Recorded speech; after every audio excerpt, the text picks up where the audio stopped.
찬바람이 싸늘하게 옥깃에 스치면 몸과 마음을 꽁꽁 얼리는 추위, 훈훈한 법으로 녹여드리겠습니다. 우리들의 법, 김일중입니다. 추운 날씨에는요, 이렇게 핫팩만큼 따뜻하고 좋은 게 없잖아요. 핫팩처럼 여러분들의 몸을 딱 붙어서 따뜻하게 해드리고 싶은 변호사 임지혜입니다. 추위를 막는 데는 두툼한 패딩이 제격이 아닐까요? 네, 여러분들에게 든든한 패딩 같은 데이터 준비해왔습니다. 빅데이터 전문가 전민기입니다. 네, 추운 겨울에는 이 따뜻한 온돌 위에서 귤을 까먹는 것이 최고의 행복 아닐까요? 귤처럼 달콤하고 상큼한 법, 저와 함께 까먹어보시는 건 어떨까요? 코미디언 김길입니다. 네, 반갑습니다. 야, 정말 법이 귤처럼 달콤하고 상큼할까요? 예. 사실 뭐 귤도 이제 겉으로 보기에는 좀 이렇게 좀 못생겼다고 할 수도 있잖아요. 네. 그렇지, 표면이 막 울퉁불퉁하고. 네. 그렇죠. 하지만 이제 까보면 과즙이 아주 풍성하게 있는 것이 이 법은 알면 알수록 이 정도면은요, 제 후배로 로스쿨 들어오셔야 될 것 같아요. 같이 이제 법률 사무실을 꾸려나갈 정도의 애정이지. 법을 사랑하는 그렇죠. 거면. 이 정도 사랑하면 법조인의 자질 충분합니다. 어떻게 한번 후배로? 너무 감사합니다. 제가 항상 옆에서 귤을 까드리도록 하겠습니다. 네. 그거 괜찮네요. 예. 자, 드디어 이제 12월입니다. 올해 뭐 역대급 강추위다. 미리 한참 예보가 좀 많이 나왔었는데 연일 영하의 날씨가 계속되고 있습니다. 다들 어떻게 월동 준비는 잘 하고 계세요? 전 준비했습니다. 뭐죠? 어떻게요? 패딩을 하나 샀죠. 패딩 사셨어요? 네, 셋 샀죠. 네, 작년에는 없었어요? 작년의 겨울만 이제 추위를 막아주고 올해의 추위는 또 새 패딩으로, 새 마음으로. 김규리 씨는요? 저는 이제 두꺼운 패딩 없이도 네. 이제 따뜻하게 안을 것이 있기 때문에 함께 따뜻하게 포옹을 하며 이 겨울을 아니, 저도 있어요. 다 있죠? 네, 다 저도 있으시죠? 있지만 패딩을 산 거죠. 저는 이제 올해 생겼으니까. 우리 전민기 팀장님은 어때요? 저는 이제 어머님이 김장할 때 가서 겉절이에 보쌈 먹고 왔어요. 이름 많이 못 듣고. 와. 그게 뭐 겨울 준비죠. 예. 그래도 이제 용돈이랑 좀 드렸겠죠. 네, 아마 드렸을 거예요. 열심히 든 돈 가득히 들고 왔어요. 그래요? 예. 저희가 이렇게 깊게 들어가면 안 될 것 같습니다. 예. 자, 정기국회가 끝나가고 있습니다. 국회도 이제 입법 활동에 매진을 하고 있는데 최근 많은 법들이 통과가 됐습니다. 우리 전 팀장, 그 중에서도 어떤 걸 살펴보면 좋을까요? 지금 기술이 발전하면서 새로운 형태의 범죄들이 너무나 많아지고 있습니다. 그 중에서도 대표적인 게 바로 디지털 성범죄입니다. 다른 사람 얼굴과 음란물을 합성해가지고 허위로 영상물을 만들어서 유포하는 행위가 급속히 번지고 있는데 국회가 이 딥페이크를 뿌리 뽑겠다라고 하면서 대책을 내놨습니다. 이게 전 일부의 이야기로만 생각했는데 굉장히 많이 퍼져 있는 상황인 거군요. 최근에는 10대 청소년도 이 디지털 성범죄에 노출됐다는 기사를 보고서 정말 깜짝 놀란 적이 있었거든요. 이 법이 그러니까 통과가 됐다는 거거든요. 그렇습니다. 기존에도 이런 합성물을 처벌하는 그런 규정들이 존재는 했는데 사실 적용되기가 어려웠어요. 뭐 유포할 목적이 있었어야 된다거나 아니면 이것이 합성물의 경우에는 뭐 그런 의도가 없었다 이렇게 법망을 빠져나가서 처벌하는 규정이 정말 필요했거든요. 그런데 이제 이번 정기국회에서 딥페이크와 같이 허위로 제작된 영상물, 뭐 성착취물, 허위 성범죄물이 처벌 대상에 포함된다는 걸 명확히 한 그런 법안들이 국회 본회의를 연달아 통과를 하고 있습니다. 자, 그렇지 않을 수 없는 게 디지털 성범죄의 생산 유포가 증가를 한다고 합니다. 이게 어느 정도로 심각한 수준이죠? 자, 경찰청 범죄 통계를 보니까요. 디지털 성범죄가 2017년에 8,193건에서 그 2023년 16,306건으로 6년 사이에 2배나 증가를 했고요. 특히 인공지능 기술을 악용한 그 허위 영상물, 그러니까 딥페이크 제작 및 유포 등의 이 디지털 성범죄가 2024년 9월 25일 기준으로 812건으로 2023년 168건에 비해서 약 5배 지금 폭발적으로 증가한 상황입니다. 야, 이런 디지털 성범죄, 특히 딥페이크 성범죄의 경우에는 누가 영상물을 만들어서 유포를 했는지 찾아내는 게 쉽지가 않을 것 같습니다. 그렇기 때문에 범죄자를 이제 빠르게 추적을 하는 것이 관건일 것 같은데 해결책이 좀 마련이 돼 있나요? 빨리 유포자를 찾아내는 게 정말 중요한데 이게 쉽지 않아요. SNS라던가 이런 메신저를 통해서 은밀히 공유가 되니까 이 사람을 찾아내기가 쉽지 않았거든요.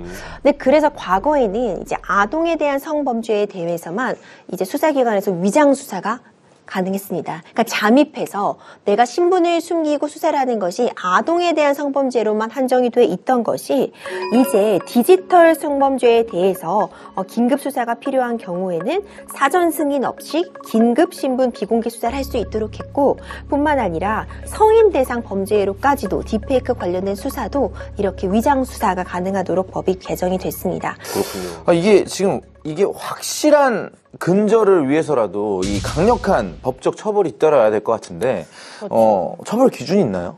이제 딥페이크를 통해서 만들어진 그런 성착취물을 소지하거나 구입, 저장, 시청하는 경우에는 3년 이하의 징역 또는 3천만 원 이하의 벌금에 처해질 수 있습니다.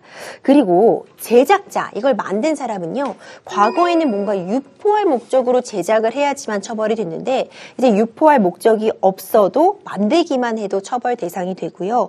이에 대한 처벌은 7년 이하의 징역 또는 5천만 원 이하의 벌금으로 이제 높게 규정이 되어 있습니다. 이 외에도 아동 또는 청소년에게 성착취물을 이용해서 협박을 하거나 강요를 하거나 하는 경우에도 강력한 처벌을 받을 수 있게 되어 있어요. 이번에 법 개정을 통해서 이런 모든 행동들이 장난이라는 이름으로 포장될 수 없다는 거, 네. 불법적인 행위라는 점 다시 한번 강조드리고 싶습니다. 네, 확실한 경각심 가져야 될 것 같습니다. 이거는 범죄라는 점 꼭 기억을 해두셔야 될 것 같습니다. 자, 이제는 모든 사람이 걱정 없는 일상을 살기 위해서 또 만들기 위해 노력하는 분을 만나보도록 하겠습니다. 오늘의 입법자들, 그 주인공은 바로 이분입니다.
최소 주거 기준이 1인당 4평도 안 되는 공간에서 1인이 살 수밖에 없는 인간다운 삶을 살아갈 수 있는 최소 조건을 국가가 좀 책임지고 기준을 마련해야 되겠다 해서 많은 학생들이 졸업을 하고 학자금과 이자를 부담하면서 오히려 신용불량자가 되고 연체자가 되는 청년들이 처음부터 이런 빚더미에 깔려가지고 희망이 좌절되면 안 된다.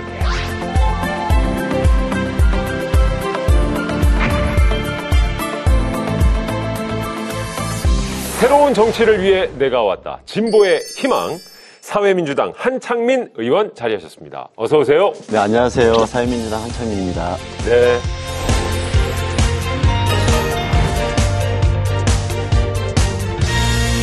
저희가 격렬히 웃으며 좀 환영을 해드리고 싶었는데 지금 모습을 뵈니까 마음껏 웃기가 힘든 것 같습니다. 모르시는 시청자분들을 위해서 좀 말씀을 드리자면 집회 나갔다가 좀 부상을 입으셨어요. 네, 경찰에 과잉 진압이 있었는데 시민들하고 경찰들이 다칠까봐 중재 협의하는데 좀 물리적으로 저한테까지도 폭력이 진행되어가지고 안타깝게 예. 좀 저도 부상을 입게 되었습니다. 지금 일단 왼손에 또 붕대를 감고 계시고 지금 몸에도 지금 압박붕대를 하고 계신 상황인데요. 4번 갈비뼈가 금이 가가지고 네, 그래서 지금 일정은 소화는 해야 되고 계속 누워있기는 그래서 압박하고 조심스럽게 일정을 소화하고 있습니다.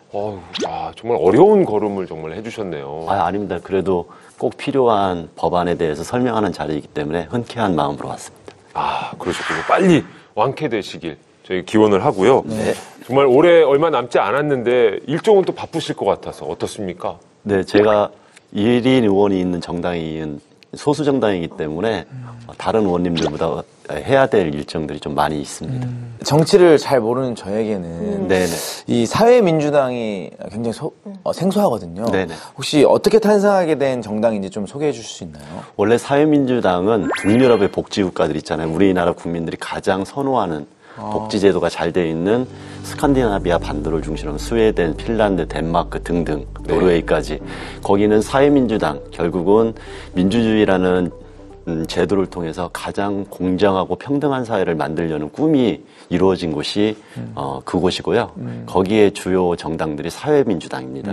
진보 정치가 지난 총선과 대선 이전에 많은 국민들한테 조금 기대에 부응하지 못하고 좀 실망을 준 부분이 있어서 다시 한번 사회민주당이라는 이름을 걸고 국민들의 삶을 제대로 바꾸는 진보정당을 만들자는 마음에서 함께 다시 이번에 창당을 하게 됐습니다.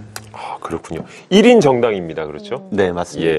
저희는 또 1인 정당 하면 우리들의 법에 또 나와주셨던 기본소득당의 용혜인 대표. 네, 저희는 용혜인 의원도 1인 의원 정당으로서 기본소득당을 이끌고 있습니다. 예. 함께 또 잘 아시는 사이겠어요. 네, 총선 전에도 그렇고 정치개혁과 사회개혁을 하기 위해서는 좋은 진보정당들이 함께 연대하자 이런 마음으로 총선 전부터 연대를 하고 있었고요. 네. 그 이후에 저도 이제 원내정당으로 들어오면서 그래도 이제 재선 의원이기 때문에 용혜인 의원하고 같이 많은 논의도 하고 행동을 하고 있고 방도 바로 옆입니다. 아, 바로 옆방이에요. 네, 처음부터 저희들이 같은 옆방에서 항상 상시적으로 소통하자 이렇게 하면서 도움을 많이 받고 있습니다. 네.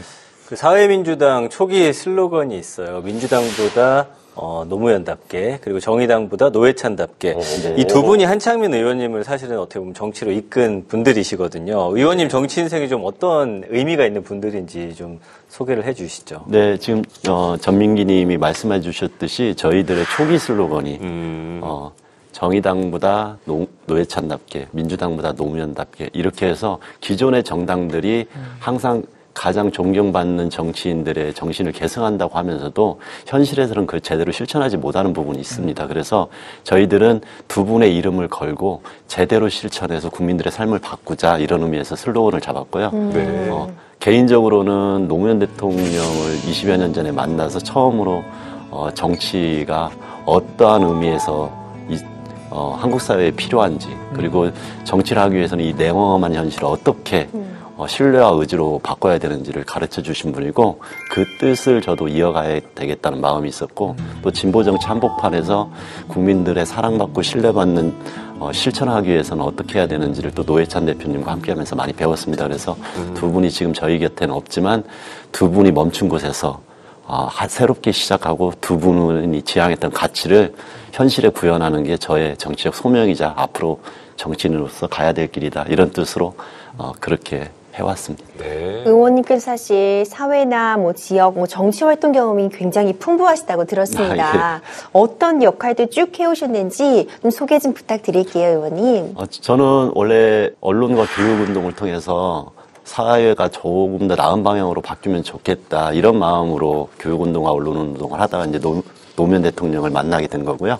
그 이후에는 제가 직업 정치인으로서 뭔가를 해야 되겠다는 생각보다는 필요한 부분을 제가 돕겠다 이런 마음으로 정치 일선에서는 활동을 했지만 직업 정치인으로는 활동을 하지 않았습니다. 그런데 노무현 대통령이 돌아가시고 누군가는 그 뜻을 한편에서 이어가야 되겠다는 여러 요청과 제 각오 때문에 정의당을 함께 노회찬 대표님, 유시민 작가, 심상정 의원 등등과 이제 만드는 과정부터 직업 정치인으로 나섰고 그 이전의 시민활동과 정치활동을 연계해서 지금까지 왔습니다. 그래서 대전에서도 한 10여 년 동안 지역활동을 하고 이제 서울에 올라와서 한 10여 년 동안 이제 진보정치활동을 하면서 다양한 경험을 하게 되었고요. 시당위원장부터 당의 대변인, 부대표 그리고 이제 노무현재단에서는 경영기획본부장 등을 맡으면서 노무현 대통령의 정신개성 사업을 지금까지 해왔습니다. 지금 종로에 가면은 노무현 시민센터라고 시민들이 굉장히 좋아하는 곳이 있습니다. 그리고 봉화 노무현 대통령의 고향에 내려가면은 노무현 기념관이 있는데 그 두 좀 기념 건축물과 시민들의 공간을 만드는데 제가 실무적인 총괄을 해왔던 바도 있습니다. 정말 22대 국회에서는 누가 뭐래도 진보를 대표하는 분이시고요. 하지만 소수 정당이기 네. 때문에 드는 이제 궁금증이 있습니다. 소수 정당이기에 갖는 장점이 있을 테고 반대로 좀 어려움을 겪는 일도 있으실 것 같아요. 어떤 것들이 있을까요? 사실은 어려움은 너무 많죠. 한국 사회가 힘의 논리, 그다음에 숫자의 논리로 움직이기 때문에 작은 정당의 목소리가 언론이나 국민들한테 전달되기가 굉장히 어렵습니다.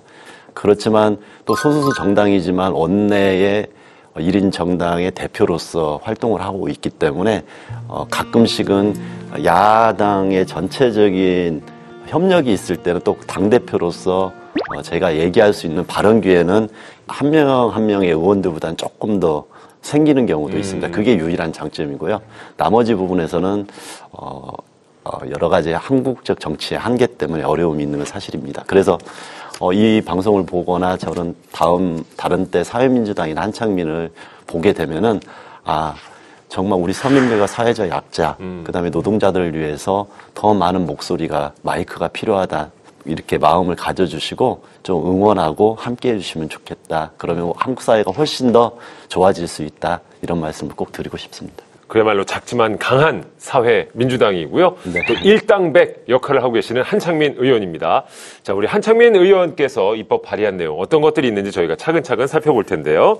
두 가지 법안을 저희가 꼭 집어서 한번 보도록 하겠습니다. 준비가 됐죠? 네, 오늘 입법자들 제목은 이렇게 정해봤습니다. 한창님 의원님의 약자들의 길을 살리는 법. 어떻게 길을 살리실지 좀 궁금하실 것 같은데 첫 번째 법안은 이겁니다.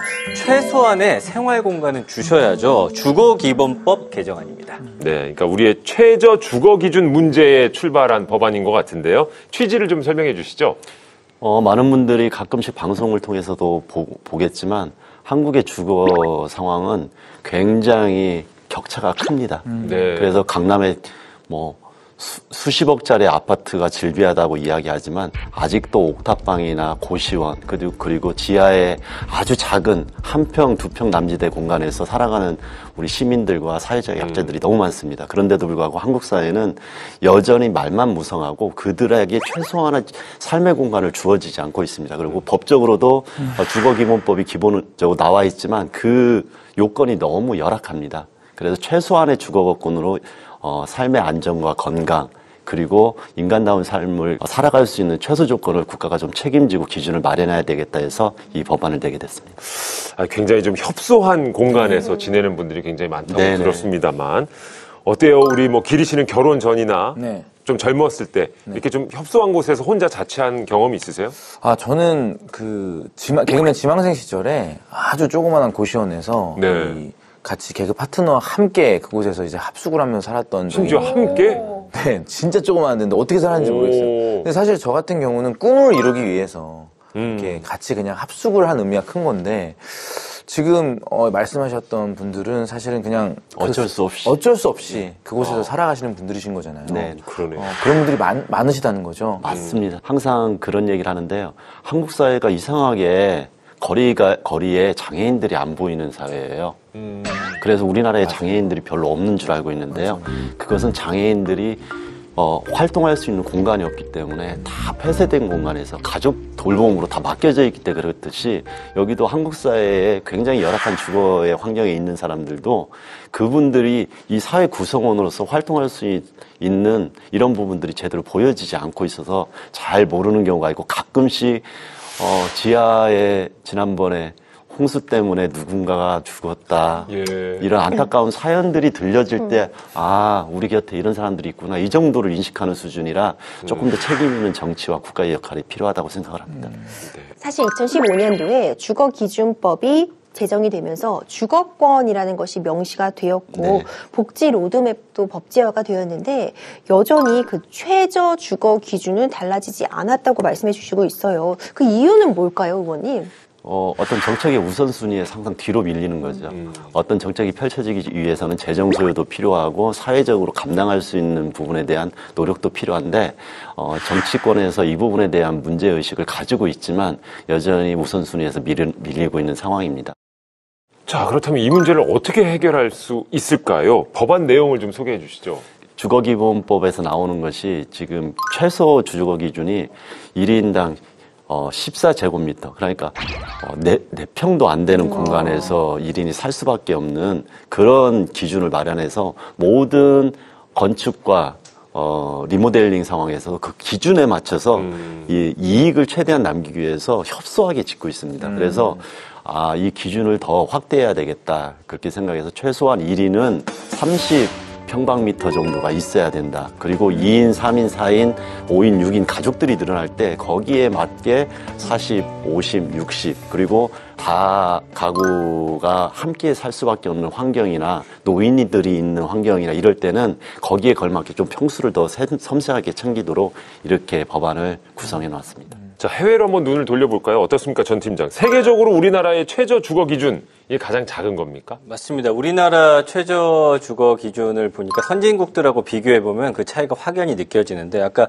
1인당 지금 14제곱미터라고 했잖아요. 그 일본의 1인 가구 최저 주거 기준은 약 25제곱미터고요. 영국은 38제곱미터입니다. 그러니까 더 큰 문제는 이제 가구원이 늘어날수록 그 격차가 더 커진다는 데 있어요. 그래서 우리나라 같은 경우는 2인 가구가 26제곱미터, 3인 가구가 36제곱미터, 4인 가구 43제곱미터, 5인 가구 46제곱미터, 6인 가구 55제곱미터인데 한번 잘 기억해 보세요. 영국은 2인이 51.5제곱미터, 3인이 63제곱미터, 4인이 72제곱미터, 5인이 88.5제곱미터, 그리고 6인이 97.5제곱미터. 확실히 갈수록 차이가 더 커진다는 걸 아실 수가 있을 거예요. 정말 차이가 2배 정도씩이 차이가 나네요, 거의. 네. 지금 6인 가구를 비교하면 거의 40제곱미터 이상 차이가 나니까 영국이 우리보다 12평 이상이 큰 거네요. 네.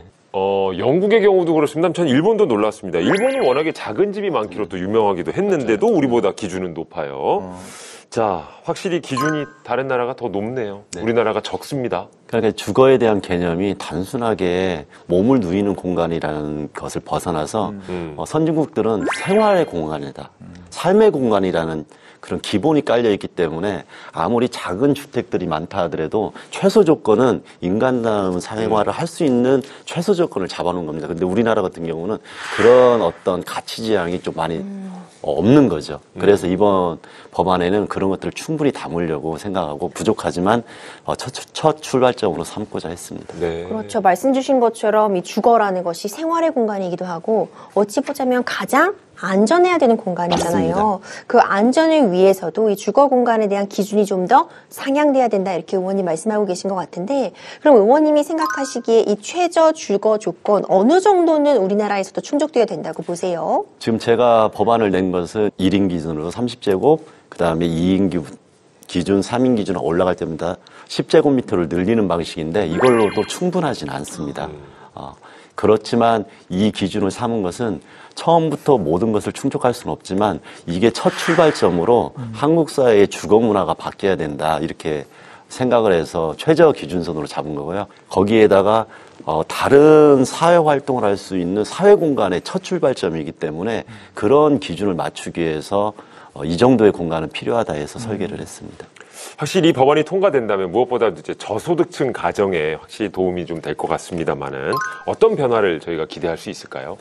지금 저소득층 같은 경우는 어쩔 수 없이 현실적인 한계 때문에 제가 조금 전에 이야기했던 이런 불안한 주거 환경에서 그냥 버텨내는 겁니다. 네. 그러니까 살아가는 게 아니라 살아내는 거예요. 그런 상황에서 저희가 최소의 주거 기준을 삼으면은 LH의 공공주택뿐만 아니라 다른 기업들의 공공주택이나 아니면은 재개발할 때 그 기준에 맞춰가지고 설계를 하고 시공을 해야 됩니다. 그러면은 아무리 그래도 최소 주거 기준에 맞는 어떤 건축물이 만들어진다고 하면은 저소득층도 최소한의 어떤 혜택을 누리면서 지금보다 더 나은 삶의 안정처를 만들어낼 수 있다. 이렇게 보시면 좋을 것 같습니다. 자, 모쪼록 정말 사람다운 주거 기준 이번 기회를 통해서 확립이 좀 됐으면 좋겠습니다. 계속해서 다음 법안을 열어볼까요? 네, 한창민 의원님의 약자들의 길을 살려줄 두 번째 법안은 바로 이겁니다. 저당 잡힌 젊음의 희망을 취업 후 학자금 상환 특별법 개정안입니다. 역시 최저 주거 기준 문제에 이어서 학자금 대출 문제까지 법안을 내셨습니다. 역시나 이 사회적인 약자들을 위해서 좀 따뜻한 법안을 내신 것 같은데요. 지금의 학자금 대출 문제 어떻습니까? 여전히 심각하죠? 사실 예전보다 훨씬 더 그 등록금 문제에 대해서 저희들은 많은 혜택이 돌아가야 된다고 생각했는데 부족합니다. 대학교까지의 무상교육이 필요한데도 불구하고 지금은 그나마 한시적으로 무상교육은 안 되더라도 저리의 학자금 대출로서 이 상황을 지금 넘어가고 있는데 문제는 많은 분들이 그거에 대해서 초기에는 도움을 받고 있지만 네. 졸업을 하고 나서 학자금을 상환하는 이 상태에서 굉장히 어려움을 겪고 있어요. 그래서 많은 학생들이 취업을 준비하고 있지만 취업이 잘 되지 않는 현실에서 졸업을 하고 학자금과 이자를 부담하면서 오히려 신용불량자가 되고 연체자가 되는 이런 상황들로 내몰리고 있어서 이것은 안 된다. 청년들이 처음부터 이런 빚더미에 깔려가지고 희망이 좌절되면 안 된다. 그래서 공공 영역에서 특히 국가에서 이 부분을 책임지고 해소해야 된다 해서 이 법안을 설계했습니다. 그렇군요. 그러니까 정말 사회인으로서 청운의 꿈을 꾼다라는 표현을 쓰는데 첫 발을 내딛자마자 벌써 온갖 빚더미에 쌓여있는 네네. 야, 엄청난 부담일 것 같습니다. 기리 씨는 어떠셨어요? 학자금 대출 세대였나요? 저는 이제 부모님 대출을 받은 세대죠, 사실. 네, 네. 근데 의원님, 이 궁금한 게 학자금 대출은 이자도 저렴하고 학생들에게 충분한 이 혜택이 가는 거 아니었나요? 예, 제가 조금 전에 설명했듯이 초기에는 그게 도움이 됩니다. 그런데 문제는 이게 무상이 아니기 때문에 언젠가는 갚아야 될 빚이거든요. 그런데 졸업을 하고 취업을 하더라도 사실은 취업이 지속적으로 이어지거나 아니면은 자기의 생활비 이상으로 소득을 얻어가지고 학자금을 상환하거나 이렇게 되지 못하는 청년들이 많이 생기는 겁니다. 네. 그럴 때 아까 조금 전에 얘기했듯이 연체를 하거나 신용불량자가 돼서 작은 빚이 눈덩이처럼 커지면서 좌절하는 이런 현상이 발생하고 있기 때문에 초기의 제도 설계는 일부 보완하는 성격이 있었지만 완벽한 설계가 되지 않기 때문에 또다시 이런 어떤 사각지대가 발생했다 이렇게 보시면 됩니다. 네. 통계적인 수치로 좀 나와 있는지 궁금한데요, 전 팀장. 그 한국장학재단에 따르면 2024년 3월 말 기준으로 학자금 대출자가 총 302만 1,342명이고요. 대출 금액이 33조 5,436억 원이나 됩니다. 이 중에 단기 연체자 수 22,317명이고요. 그 연체 금액이 1,144억이나 됩니다. 그 부실 채무자 수는 53,964명, 그리고 부실 채무 금액은 3,274억 원이나 됩니다. 그러니까 돈 걱정 말고 공부하라는 취지가 좀 무색하게 의원님께서 지적해 주신 대로 지금 빚더미에 올라앉은 청춘들이 너무나 많다는 그런 얘기입니다. 이 청춘이랑 빚, 채무연체자 이 단어가 같이 쓰인다는 게 정말 참담하고 안타까운 것 같아요. 네, 사실 이제 막 사회에 첫 발을 내디려고 하는데 벌써 채무연체자, 부실 채무자 너무 힘 빠지는 말일 것 같은데 이런 부분들을 개선하고자 의원님께서 법안 준비하신 것 같아요. 네네. 핵심 내용 어떤 부분들이 있을까요? 첫째는 이 학자금 대출을 전면 무이자로 해야 된다 이렇게 생각을 해서 전면 무이자 법안 내용을 담았고요. 또 하나는 실제로 그 원금을 상환할 때도 여러 가지 청년들의 조건에 맞도록 이 상환 유예 기간이나 그 다음에 조건들을 좀 완화하거나 넓혀놓는 방향으로 제도 설계를 했습니다. 확실히 법안이 통과된다면 많은 청년들이 그래도 조금 부담을 덜 수 있을 거라는 생각을 네, 맞습니다. 해보게 됩니다. 예. 기대하는 부분이 있으시겠어요? 이 청년들이 이 학자금 문제뿐만 아니라 정말 냉엄한 현실에 주거나 여러 가지 일자리 문제에 대해서 고통을 겪는데 학자금까지 거기 더해지면 안 된다 이렇게 생각해서 청년들이 이런 빚더미로 자신의 삶이 초반부터 어려움을 겪지 않도록 하는 거에 대해서는 국회뿐만 아니라 정부에서도 좀 더 적극적으로 나서야 된다 이렇게 생각하고 있습니다. 아니, 그래서 뉴스에서도 많이 나오는 게 요새 청년들이 무슨 3포 세대다, 이제는 아예 N포 세대, 그러니까 여러 가지를 포기할 수밖에 없는 상황에 처해 있다고 하더라고요. 네. 예, 이런 도움이 좀 필요할 것 같습니다. 네, 맞습니다. 이 부분뿐만 아니라 청년을 위한 정책들이 훨씬 더 전향적으로 진행이 돼야 된다고 생각합니다. 네. 이렇게 의원님께서 좀 약자 편에 서서 정말 민생을 챙기는 그런 법안들도 많이 준비하고 계시지만 또 최근에는 상장회사의 지배구조에 관련된 부분도 관심을 많이 갖고 계시다고 들었습니다. 상장회사 지배구조에 관한 법률안도 지금 발의를 하셨던데 네네. 특이한 점이 여러 의원들이 함께 이렇게 대표 발의를 하셨더라고요. 네네. 지금 국민들은 잘 모르는 부분이기도 하는데 법안을 제출하는 방법이 좀 달라져서 공동으로 발의하는 것뿐만 아니라 대표 발의도 함께 할 수 있게 변화되었습니다. 그래서 특히 우리나라 자본시장, 주식시장이 굉장히 어렵고 그 이유가 다른 이유가 있는 게 아니라 우리의 기업의 투명성이나 실질적으로 개미 투자자들한테 도움이 되는 방향에서 엇나가 있기 때문에 그래요.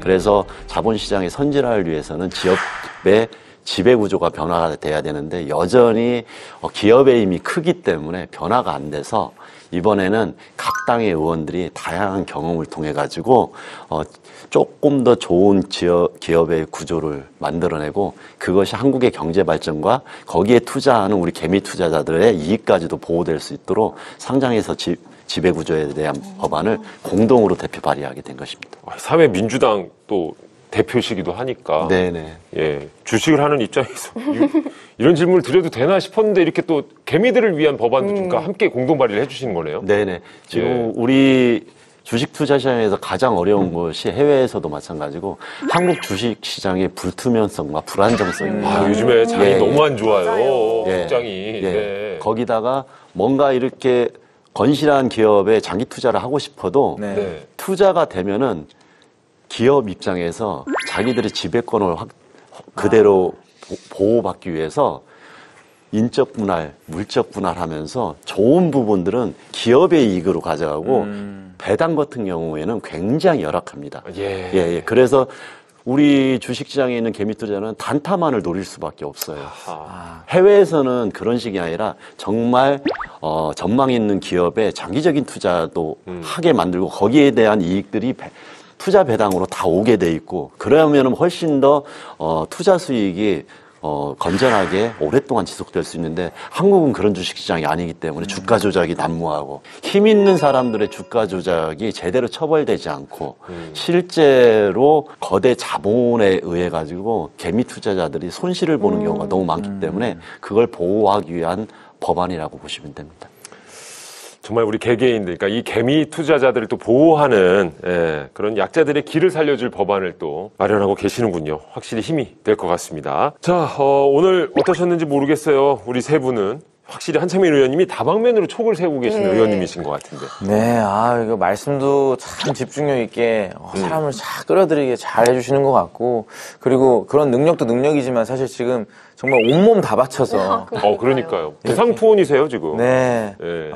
앞으로도 이 노동자들 목소리 더 낼 수 있도록 그리고 이 소외계층들을 위해서 온몸 바치셔서 그래도 조심은 좀 해주시고, 힘 내주시면 감사드리겠습니다. 저뿐만 아니라 사실은 국민의 대표자로 헌법기관이 된 국회의원들은 각각의 영역에서 서민들과 사회적 약자를 위한 법안들을 더 많이 고민을 하고 그것은 당을 떠나가지고 함께 머리를 맞대야 된다고 생각합니다. 그래야지 정치적 소명이 제대로 이루어지고 국회나 국회의원에 대한 그다음에 정치에 대한 국민들의 실망이 다시 사라지면서 조금 더 기대를 하지 않을까 이렇게 생각하고 있습니다. 네. 그 작은 것이 큰 변화를 만든다. 굉장히 좀 어찌 보면 뻔한 듯한 그런 명언이기도 한데 사실은 거대 그런 여러 당들 사이에서 1인 소수당으로서 열심히 하시는 모습 보면서 사실은 아까 좀 그런 마음이 말씀 듣고 좀 마음이 짠했어요. 약간 정치 안에서도 힘의 논리가 존재한다. 사실은 이 힘이라는 건 국민을 위하는 그 마음 안에 힘이 실려야 된다라는 생각을 하고 있어서 많은 국민들께서 우리 한창민 의원님의 마음을 잘 알아주시기를 저는 좀 기대를 해보도록 하겠습니다. 앞으로 앞만 보고 좀 당당하게 걷는 그런 한창민 의원님을 응원하도록 하겠습니다. 네. 저는 오늘도 한창민 의원님 위해서 삼행시 한번 준비해봤습니다. 운 좀 크게 띄워주세요. 네네, 알겠습니다. 한 명이어도 괜찮습니다. 창창한 미래가 있으니까요. 민생만 바라보고 지금처럼 뚜벅뚜벅 걸어가 주세요. 듣는 저는 좀 민망합니다. 정말 탁월하십니다. 제가 예. 오늘 의원님하고 같이 법안 준비하신 내용들 쭉 들어보니까 정말 뚜벅뚜벅 걸어가고 있다는 표현이 딱 맞는 것 같아요. 의원님 그 자리에서 계속해서 민생만 바라보고 걸어가고 계신 것 같는데 앞으로도 이런 좋은 법안들 많이 만들어주시고 법안에서 끝내면 안 되잖아요. 네. 또 잘 진행되고 있는지도 좀 살펴봐 주시기 네, 지금 감사하겠습니다. 국회와 현장이 잘 연결돼야지 하나라도 제대로 변화가 이루어질 수 있습니다. 네. 의원님 또 이제 좌우명을 제가 좌우명이 들었습니다. 네. 석과 불식. 혹시 뭐 뜻 아시는 분 계신가요? 굉장히 생소한 네. 자자성 석과불식이요. 석과불식? 네, 아예 저는 뭐 처음 듣는 예. 그런데 네네. 어떤 뜻이죠? 원래 이제 석가불식이라는 게 아마 아는 분들도 계시겠지만 그 신영목 선생님이라고 우리 시대의 어른 지금 돌아가셨는데 네네. 그분을 통해서 알게 된 주역의 한 언어입니다. 근데 석가불식을 그냥 그대로 해석을 하면은 씨과 실은 먹지 않는다는 뜻인데요. 네. 우리도 그 이야기 있잖아요. 아무리 공궁해도 내년에 우리 밭에 뿌릴 씨앗은 먹지 않는 우리 어머니들의 마음하고 똑같은 겁니다. 그래서 아무리 어려워도 희망한 자락은 남겨두고 그 희망을 가지고 조금 전에 이야기했듯이 미래를 좀 단단하게 걸어가야 된다. 이런 의미로 보시면 됩니다. 그렇군요. 석과불식. 다음에 심을 씨앗은 버리지 않는다. 네. 아무리 곤궁해도 씨과 실은 먹지 않는다는 뜻입니다. 우리가 다음을 위해 희망을 남겨두자.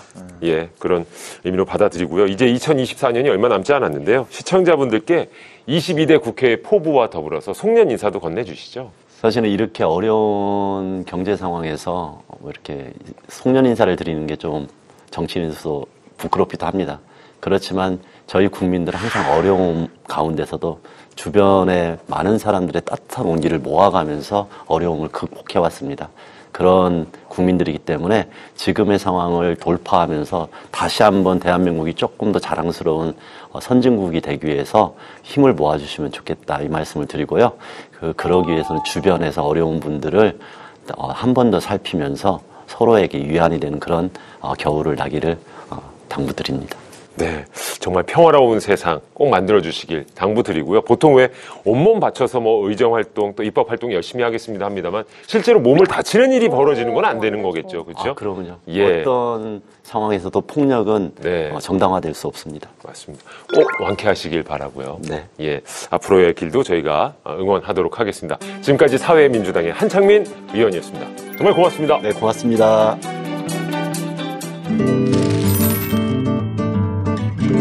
법을 몰랐다고요? 아니면 법을 잘못 알고 계셨다고요? 제대로 법 읽는 방법을 알려드리는 시간입니다. 법 읽어드립니다. 이 새 생명의 탄생은 정말 축복받을 일이고 또 축하를 할 일이잖아요. 그렇죠? 기리 씨를 제외한 우리 세 명은 다 그런 새 생명의 탄생을 또 여기 또 어머니가 계시네. 그렇죠. 예. 직접 출산의 고통을 겪어본 사람이 여기 저밖에 없네요. 야, 우리 아버지는 진짜 물론 정말 우리도 감격스러워 말도 안 나오잖아. 모성애를 우리가 뭐 어떻게 이기겠습니까? 아주 바람직한 태도입니다. 예. 저도 첫 딸을 딱 안았을 때 네. 그 느낌을 잊을 수가 없죠. 예, 한번 이제 느껴보세요. 네, 느껴보겠습니다. 그러게요. 예. 감격스러웠던 것 같아요. 저도 이제 아이를 딱 안고서 네. 정말 이 아이를 위해서 열심히 살아야겠다. 그 순간은 굉장히 어마어마한 다짐을 했던 기억이 납니다. 그 순간은 네. 웃었나요? 눈물 나요, 진짜. 네, 저 울었어요. 눈물 나죠. 네. 네. 그렇게 귀한 아이인데 불구하고 그로 인해서 가정에 불화가 생기는 경우도 있다고 그럽니다. 사실요, 제가 변호사로 활동하다 보면은요, 네네. 드라마가 그렇게 별로 재미없는 경우가 있어요. 왜냐하면 현실이 드라마보다 드라마 같은 경우가 너무 많이. 너무너무 많거든요. 요즘은 또 유전자 감식 같은 게 굉장히 좀 간편한 방식으로 쉽게 이루어지다 보니까 이와 관련해서 친생자 소송도 좀 증가하고 있는 추세입니다. 그렇군요. 내 아이인 줄 알았는데 다른 사람의 아이였다. 이거는 뭐 상상하기도 싫죠. 네. 오늘 법 읽어드립니다. 사연이 혼외자와 관련된 사연이라고 합니다. 사연을 확인해보시죠. 양육비만 주면 아빠 노릇 다 한 건 줄 알아? 면접 교섭 날 좀 지켜. 일이 바빠서 그랬지. 다음부터는 잘 지킬게. 할아버지, 아빠 그동안 보고 싶어서요. 우리 아들 엄마 이제 갈게. 아빠랑 할아버지랑 아주 좋은 시간 보내고 와. 엄마 안녕. 아이고, 우리 손자 몇 달 만에 봤더니 훌쩍 컸네. 아들 만나러 못 갔어. 미안해. 우리 아들한테 소홀했네. 그래. 뭐 지금은 엄마랑 살아도 너는 우리 집 종손이다. 알지? 근데 우리 아들 눈에 쌍꺼풀이 생겼네. 우리 집은 무쌍인데. 아이고, 그러고 보니까 이 외탁을 한 게 맞나?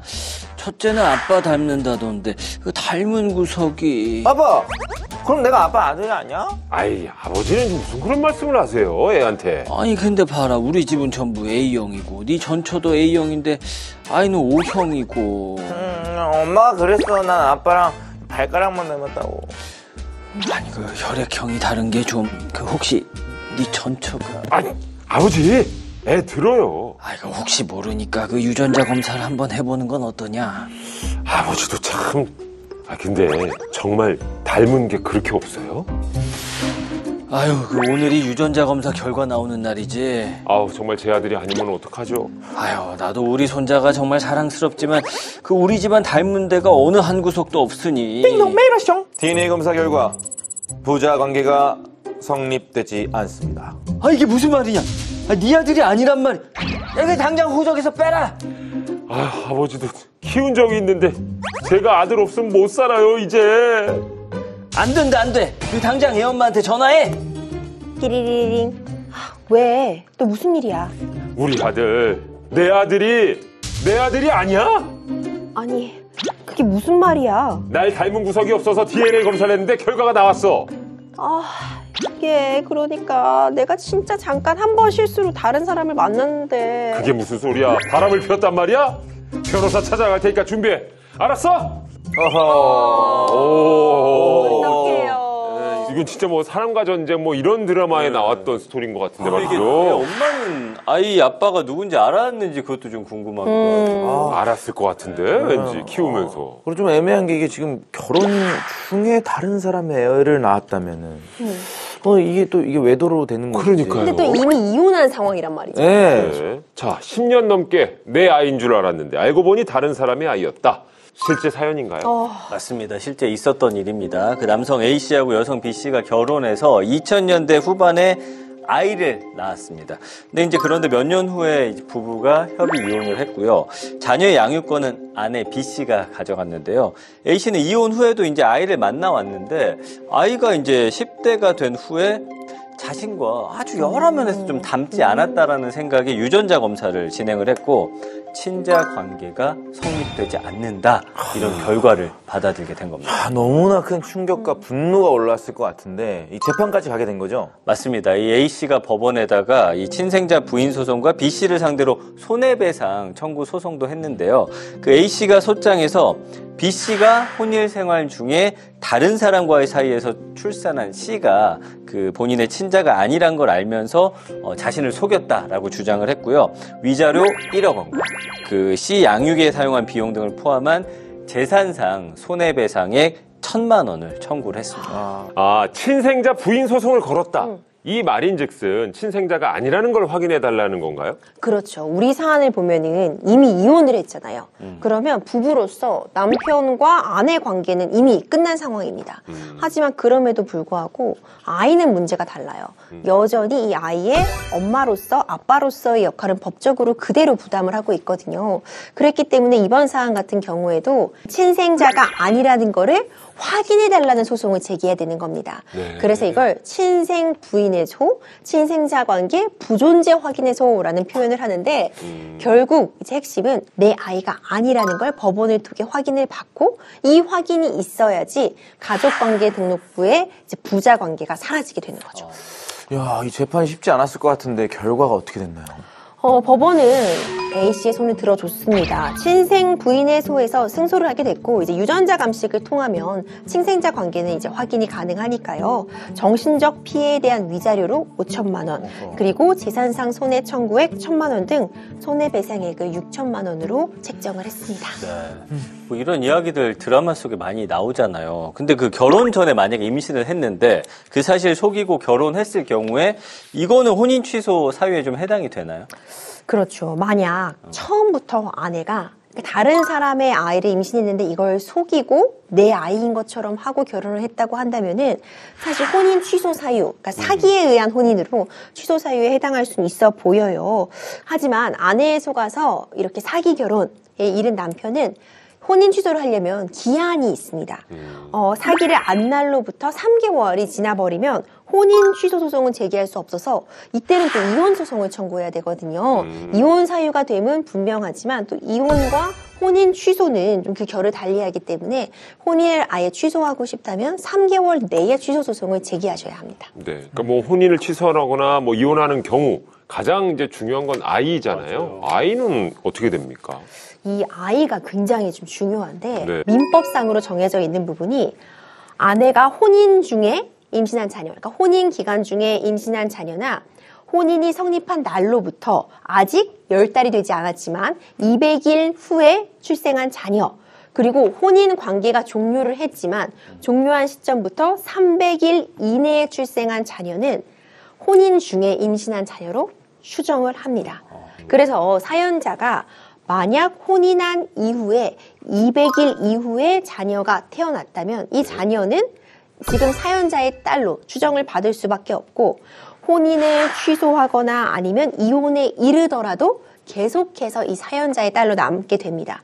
그렇기 때문에 결국 친생 부인의 소를 제기를 해야 되는데 자신의 아이가 아님을 안 날로부터 또 2년 이내에 친생 부인의 소를 제기해서 가족관계를 바로잡아야 됩니다. 아, 쉽지 않네요.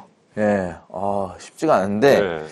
근데 이제 이혼을 하고도 300일 이내에 출생한 자녀도 전 남편의 아이로 호적에 오른다면 이 문제가 되는 경우가 좀 있을 것 같은데요. 이혼하고 다른 이성을 만나서 임신을 할 경우, 이 경우에는 어떻게 되는 건가요? 그래서 이게 문제가 되는 경우도 많더라고요. 실제로 이혼 소송 과정에서 아내가 다른 남성과 낳은 아이를 이혼한 전 남편의 자녀로 출생 신고를 해가지고 이게 문제가 돼서 재판에 넘겨진 그런 사건도 있었습니다. 야, 이런 경우에 앞서 말한 이제 친생 부인의 소를 제기해야 되는 거죠? 그렇죠. 보통 우리가 임신 기간 10달이니까 네. 대략 잡아서 300일로 볼 수 있잖아요. 이혼을 한 이후에라도 300일 내에 출생한 자녀는 이전 배우자의 자녀로 강력한 추정을 받거든요. 네. 그렇기 때문에 이 경우, 지금 이런 경우에도 이혼한 직후, 그러니까 300일 이내에 출생을 했다면 전 배우자의 아이로 추정을 받으니까 출생신고를 하는 경우가 가능하거든요. 이 경우에도 친생 부인의 소 제기해야 합니다. 이 법적 혼란을 막기 위한 이 법이지만 이것 때문에 더 힘든 경우가 있을 것 같은데요. 맞습니다.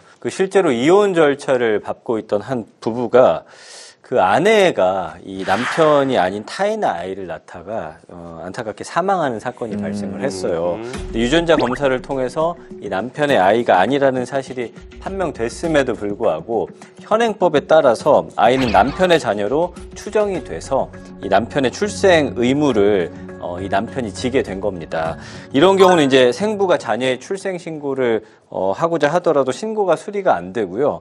생부는 친생 부인의 그 소의 원고 적격도 인정이 안 되기 때문에 이 친생자 그 추정을 번복할 수 없게 된 그런 일입니다. 야, 그러니까 생물학적 아버지를 찾았다 해도 출생 신고를 그분이 못 하는 거네요. 그렇죠? 맞습니다. 예. 그럼 또 아이는 어떻게 되는 겁니까? 보통 이제 혼외자라도 친모나 가족들이 이제 출생 신고를 하기도 하는데 친모가 이렇게 출산 직후 숨지고 부모나 형제 등 가족도 없는 상황에서 이 생물학적 아버지의 행방도 묘연했던 거죠.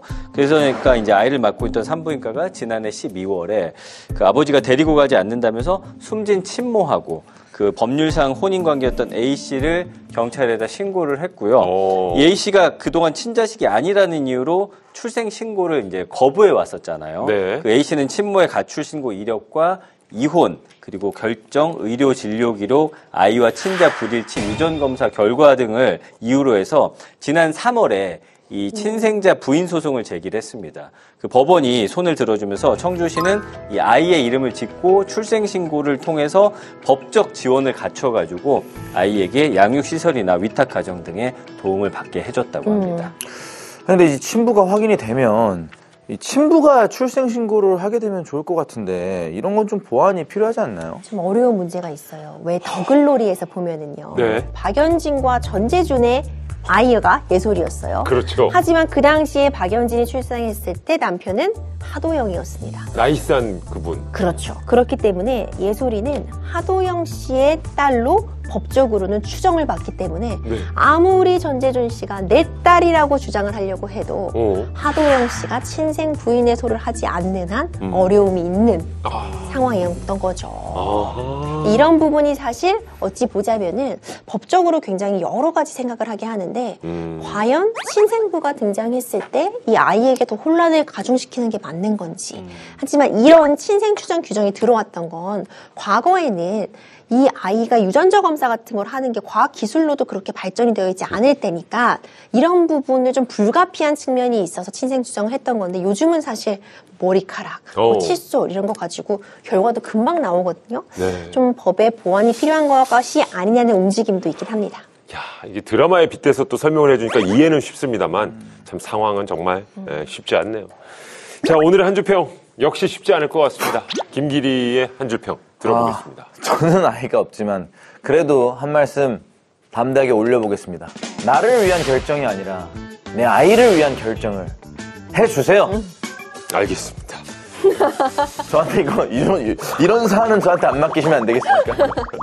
알겠습니다. 진심으로 얘기해봤습니다. 네. 정말 우리 기리 씨의 말처럼 아이가 우선이 돼야 되겠죠. 그렇죠? 예, 어른들의 문제에 아이들이 상처받지 않도록 좀 부탁을 드리겠습니다. 저희가 준비하는 이야기는 여기까지입니다. 저희는 더욱더 알찬 소식으로 다음 시간에 다시 찾아뵙도록 하죠. 인사드리겠습니다. 우리들의 법 다음 시간에도 함께해요.